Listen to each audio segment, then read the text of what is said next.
పంచాయతీల అభివృద్ధి కోసం సర్పంచుల ఖాతాలలో రాష్ట్ర ప్రభుత్వం 988 కోట్ల రూపాయలు జమ చేయడంపై పంచాయతీరాజ్ ఛాంబర్ ప్రెసిడెంట్ మాజీ ఎమ్మెల్సీ వైవీబీ రాజేంద్ర ప్రసాద్ హర్షం వ్యక్తం చేశారు.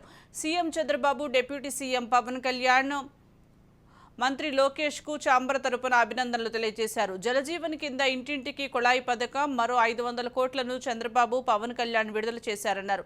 సర్పంచ్, ఎంపీటీసీ, జడ్పీ సభ్యుల గౌరవ వేతనం పెంచాలని నిర్ణయించడం హర్షణీయమన్నారు.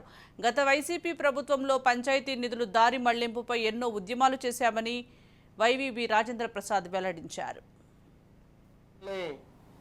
ఒక్కొక్కటిగా నెరవేర్చుతూ నిర్ణయాలు తీసుకుంటున్నటువంటి చంద్రబాబు నాయుడు గారికి, అలాగే పవన్ కళ్యాణ్ గారికి, నారా లోకేష్ గారికి మా హృదయపూర్వక కృతజ్ఞతలు తెలియజేస్తూ అభినందనలు తెలియజేస్తాం. మా గ్రామ పంచాయతీలకి 15వ ఆర్థిక సంఘం నిధులు 998 కోట్ల రూపాయలు విడుదల చేయాలని చెప్పి తీసుకున్న నిర్ణయం పట్ల మా హర్షం ప్రకటిస్తున్నాం. మా గ్రామ పంచాయతీల అకౌంట్ల అన్నిట్లో కూడా, అది కూడా రాష్ట్ర ప్రభుత్వ అకౌంట్ కాకుండా, అంటే సిఎఫ్ఎంఎస్ కాకుండా పిఎఫ్ఎంఎస్ అంటే మా సర్పంచుల యొక్క పిఎఫ్ఎంఎస్ అకౌంట్లో 998 కోట్ల రూపాయలు ఆ నిధుల్ని మా పంచాయతీల అకౌంట్లో జమ చేసినందుకు ముఖ్యమంత్రి చంద్రబాబు నాయుడు గారికి మా కృతజ్ఞతలు తెలియజేస్తున్నాం. ఈ రకంగా గతంలో ఇలా నిధులు వస్తాయంటే 14వ ఆర్థిక సంఘం,